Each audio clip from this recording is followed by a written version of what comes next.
Hi, and welcome to the Global Conscious Health Summit. So happy that you're here. Today, I have Melissa Slemp, and she's been living with type 1 diabetes, and she coaches women over 40 for a solution to ditch the overwhelm and frustration that they feel when they're diagnosed. And she really helps them to balance their blood sugar, lose weight, and gain control of their health. So this is perfect because that's such a big issue with so many people today. And I know she's going to have a lot to share with us. So welcome, Melissa. So glad to have you.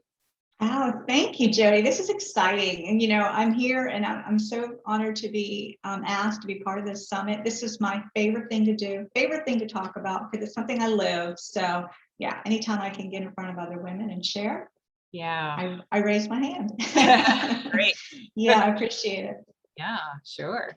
And so tell us a little bit about your journey, like how you got here, your, struggles along the way. Yeah, well, I am, I'll go ahead and say it. I'm 54 years old. I was diagnosed when I was 14. So I'm coming up on 40 years with type 1. And back in those days, again, if we're all in the same generation, that was in the early 80s. There wasn't a whole lot of information for anybody living with diabetes. The internet wasn't even alive then. We were still studying from the library and such like that. And there was no community. So I felt very isolated. And it was a disease that I never really I guess addressed, and my family didn't either. I think there was just that disconnect that it was just something I had to do, as far as eating and taking insulin shots, which is the care, and we'll probably talk more about that. But it was a very disconnected feeling living with this. And I was young, I was going through puberty. I was a young woman. I mean, a lot of things going on. My family was about to move back to Florida. That happened that next year. So there was a lot of things going on. And I think for a long time, unfortunately, I just never took it serious. I just kind of put it in my back pocket and, I was lost. I was disconnected from the diagnosis, the disease, and really what to do. And that's not a good place to be. So yeah, so that's kind of my before. And it took me when I was 25, this was when I was married. This is my first marriage. Just going into that marriage, I was diagnosed with diabetes retinopathy, which is a complication of diabetes. So 10 years of being disconnected from a disease, meaning I was not taking care of myself, wasn't checking my blood sugar. High blood sugars were very, it was a compounded effect on my health. So the blood vessels behind the eye, basically they bleed, and that leads to the retinopathy. Luckily, I was able to get some surgery that corrected that, but that was my wake-up call, right? I was newly married, wanted to start a family, and I knew I had to wake up and to get that glucometer out, really, and to really start paying attention. And it took time. It still took time to better understand food and to kind of put all the pieces of a lifestyle together to better take care of myself. And I was in the business world for many years. I worked in corporate accounting for over 20 years, and great jobs, great people I work with, and all of that. But I never felt my passion, and I always really enjoyed learning and searching for answers for my own health. And I wanted to be able to help other women do the same thing, and really to save them from the struggles. I went through many years of struggling with diabetes lifestyle and just the day-to-day. It's tough. We can't take a day off from it. If we do, we can, certain things can happen. We can suffer, we can run into issues. So I know that's a lot. I hope that helps. Yeah. Oh my gosh. But yeah, and that's just a summary, just like all of us, we all have a story, and there's a reason why we're here. And I've definitely turned what turned into a diagnosis pain and something I was just avoiding, and really turned it into a purpose now. And now it's really my passion to help women, just to get them, back into their groove again with their health. Yeah. And it's like, it's this journey, right? That we end up in where we're really meant to be to support other people. And it's why you go through all that. It's so you can understand. I totally agree. Absolutely. Yeah. I'm a big believer in that. Yeah. life was not promised to be easy. We all have a struggle. We all have some obstacle or many obstacles as Yeah, life comes maybe. along. Let's put many. More than one, usually more than one. That'd be nice if it was one. Oh, I know. So what's some typical roadblocks that women have, as they're trying to figure this out? I tend to work with more type 1. So these are women that are diagnosed, and that diagnosis nowadays can be at any age. We're all starting to see trends where, and luckily the doctors are testing earlier for what those fasting and those fasting blood sugars to see how their body's reacting, their lifestyle and their food and all of that, how it's adding up. So they're coming to me in that early stage. Sometimes they've already been diagnosed with type 2. And they tend to be already prescribed medicines or oral medicines. And they're just in disbelief. They're like, wow, this is, they don't always understand how it's tied to their lifestyle. Doctors aren't necessarily educating them on that. And that's really what I'm there for, just to kind of bridge that for them and to help. Number one is just to kind of calm them and, to take that guilt away, and realizing that there are things they can do. They can have control with this. It's not the end of the world. There really are some ways that they can get their life back and their health back. And again, that's what I've learned over the years.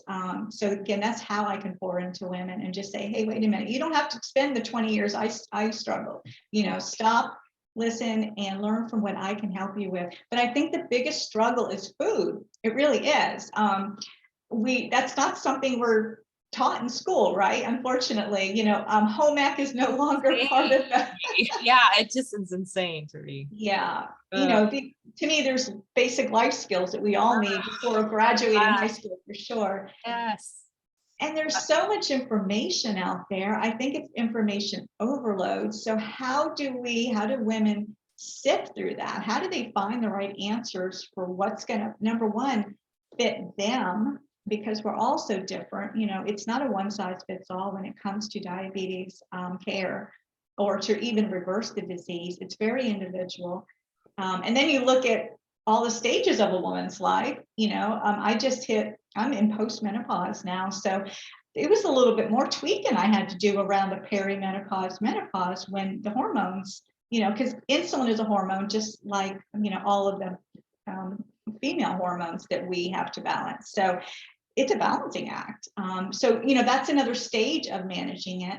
And I'm finding that more women, all of these things seem to happen around the same time. It's late 30s, early 40s, going towards the perimenopause stage, when they just kind of feel like everything's falling apart with their health and they don't know where to turn, they don't know where to start. So that's where I like to step in and kind of hold their hand. So it reminds me, I was just out of college, I'm going into the working world and probably was there a couple of years. And I remember sitting in the lounge on break, and this woman was telling her story about her boyfriend who was talking about how he passes out because of his blood sugar, so diabetes. And she's like, yeah, he totally just boom, one day just his whole body, it just went flat on the countertop. Mm-hmm. And she hurried up and mixed sugar and water and gave it to him. And I said, well, and here I am, like really young, but I've always been into health. So I said, I remember it's clearly when you were saying that, it's like this story just popped in my head. And I said to her, I go, well, are their doctors telling him what to eat so he doesn't have? And she goes, no, they've never talked about it at all. And I'm like going, what? Like that didn't even make sense to me. Like, I mean, I'm like pretty young, probably 24, and I know that that diet makes a difference in your blood sugar, Absolutely. Yeah. And that's an important point too, because, and as you know, because you're in the health field and the health scheme of it too. Yeah. We got to understand what our body's doing so that we can, help prevent. Yeah. And to help give it what it needs. But something so impactful as obviously all the lifestyle that impacts blood sugar and that diagnosis that could lead to type 2. yeah, we've got, they have to understand how it's connected. Because if they don't understand that connection and how impactful food is, then they're never going to be able to really treat it and thrive. I think they're always going to feel like they're a victim of diabetes. It's like, oh, well, I just got this for the rest of my life. And it definitely does not have to be that way. Yeah. Yeah. Yeah, for sure it doesn't. Yeah. So, what do women need to be aware of? Like how, just give us, oh, wait, I want to ask you one thing before because I'll Sure. forget otherwise. So can you just really briefly describe what type 1 and type 2, what the difference is? Because I think maybe some people may not know and that might help. Yeah, great question. Because that there's a big disconnect with that, a little confusion about what it is, what the difference is. Okay, like with myself, mine was an autoimmune diagnosis again when I was a teenager. And that is basically an autoimmune. We're starting to learn a lot more about autoimmune diseases, that are happening within our bodies. And this is where the body is attacking the pancreas cells. So the islet cells, which produces insulin, gets pretty much destroyed. So the body, the pancreas can no longer produce those islet cells, which is secreted by the liver, and it helps use food for energy. So what with type 1s, what I have to do is it's like a math problem because we are figuring out what our blood sugar is at the time before we eat. And this is just kind of a way to kind of describe it. I'm very visual with, trying to understand what it looks like. And knowing what we're going to eat. And that's a big part of what I help with is the carbs, counting the carbohydrates, because that does have the biggest impact on our blood sugar levels. So with type 1 diabetics, we have to take insulin shots, or some people actually wear a pump, which is infused into, it's subcutaneous into the system, and that helps balance the blood sugar. With type 2, it's cumulative, and the body is not as efficient in using, they're still producing, somebody with pre-diabetes type 2 is still producing some insulin, their pancreas is still working. It's just different things are getting in the way. And a lot of it does have to do with food and habits that is making the body less efficient with utilizing the insulin their body is producing. So over time, it compounds. So like, for instance, if you eat a lot of carbohydrates, and I'm going to say that a lot, it really is that fast food, processed food that a lot of us grew up with, right? I know that because I was in the same boat when I was a teenager. But over time, and then we add stress and lack of activity and all of these things, it makes the body less efficient. It's not a well-run machine anymore. So it puts a lot of stress on that pancreas. So the insulin compounds, we eat more, more insulin. And then what happens is all that extra insulin, because insulin is a fat storing hormone. That's where that extra weight comes on. So that's the typical journey of somebody that's going, down that path of type 2 diabetes. Yeah. I hope that explains it. Yeah. Thanks. Yeah. And the simple sugars and how they affect your blood sugar is just huge. So, so tell us a little bit about, how do people overcome this then? Like, give us some examples of, say, somebody's like, well, what do I do now? Yeah, it's a great question. It's like, where do I start, right? Well, like when I work with people, the easiest thing is to sit down and just to get an idea of what their days look like. I usually say write down, from breakfast till dinner, and even your sleep, everything that happens within a 24-hour period, just to journal it and to see it. And then hopefully they are also checking their blood sugar, so they're able to tie that back to obviously a high blood sugar reading that might be after having, like a big potato I'm just using this as an example, like a big potato for dinner. They didn't have a lot of vegetables or protein or fat, because that's the balanced plate method that I coach and I use. So that is, that's usually where we start. We look at what they're doing and kind of dive into it, just kind of look at all the facts. seeing how the body's reacting, and then finding ways that they can shift things, and it's usually reducing certain foods and bringing in healthier options. And this is another thing too. I love food, and we don't have to deprive ourselves living with diabetes or treating our body, and I often say we all should be eating like a diabetic. Sounds funny, doesn't it? Because it sounds so restrictive, but no, it's real whole healthy food that the body will thrive on, and it's got the nourishments we need. We all need that. It's going to give us the energy, it's going to give us that blood sugar stabilization, it's going to help with our hormones when we get older. All this ties together. Yeah, totally does. Yeah. Mhm. Yeah. And the awareness of what you eat is, I think people just become so in that habit and not realizing they eat the same things pretty much all the time. Mhm. I'm like somebody that has to have variety. I get bored, and I love food, and I base my food on vegetables. That's Mhm. I love vegetables. I always have. Yeah. So, Yeah. but yeah, so people might have, if you shop the inside aisles of the Mhm. store, you're Mhm. getting all that sugar Yeah. and not even realizing how much sugar is in there. And that Yeah. really wreaks havoc. Yeah. It sure Uh, does. yeah. Yeah. And you notice too that foods like you're describing, the packaged foods that can sit on a shelf for way too long, is that something our body can assimilate and use for energy. But it's almost like eating sugar and air, isn't it? Because it doesn't sustain us. It only makes us hungry for more. And that tends to be the vicious cycle too, that can lead to type 2. It's getting on that roller coaster of the foods that you're describing, and it's more and more and more and more and more. It never really satisfies us, but we keep craving it. We keep craving more.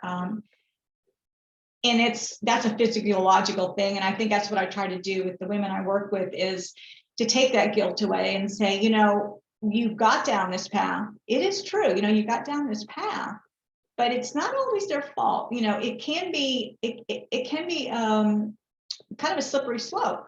And it's real hard unless you stop and look, and like you said, you're really analyzing what you're eating, then you will continue to be slipping and your body's going to continue to suffer. So yeah, it's really understanding, understanding and looking close at yourself, and really valuing our health and ourself. And Gosh, huge. yeah, it takes, we are worth that time, right? Oh my gosh. Yeah. Yeah, to Your prepare your body is a temple. You got to for treat it. it good, or it's not going to function. Mhm. And I used to do talks on children's nutrition to moms groups years ago. Oh, And I'm going to say something that's probably going to piss people off, but when you give your child cereal for breakfast, you might as well give them a cookie. And if you don't want to take that in, that's okay. But I mean, really think about that. that is true. It's all sugar. It's Yeah, all sugar.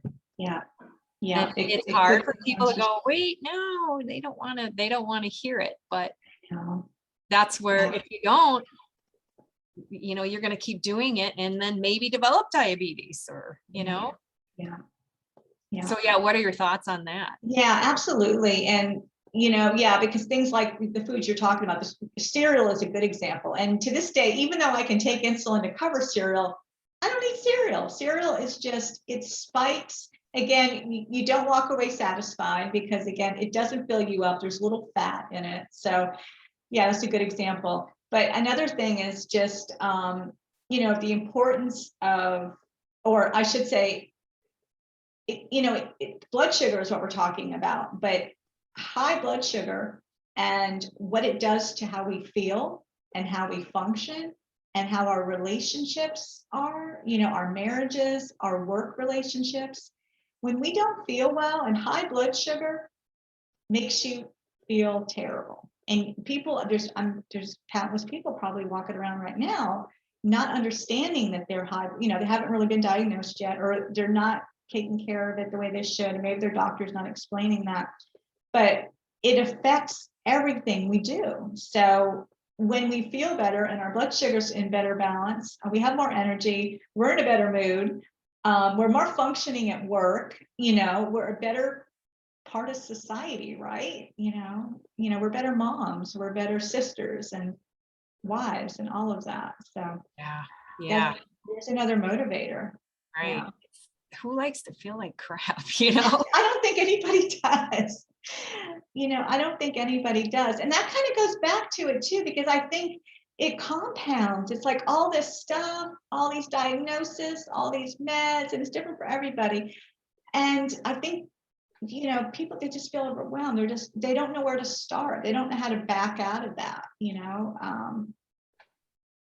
without asking for help, which is important. It's definitely, to plug into a community or get with a coach or functional medicine or nutritionist or anything like that, but definitely ask for help.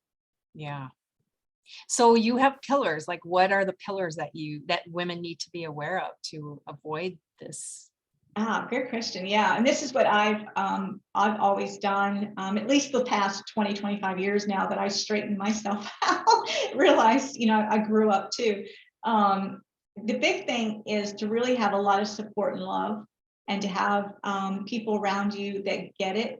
Let's say, and this is another part of diagnosis, women, they get the diagnosis and I have heard some of them even shared that they hide it, that there's shame and guilt with that. They hide it even from people in their own home. They kind of put it under the rug and, like it's just going to go away, and they don't want to face it. So that's real important, to be really, to face it, to have the support, to have that love and encouragement. And chances are, when you make these changes in your life and your health, whoever's in your house is also going to positively benefit. So it's going to affect everybody in a good way, as long as they're all on board, right? But it's looking at the motivation and the reasons why, and wanting to have a healthier household.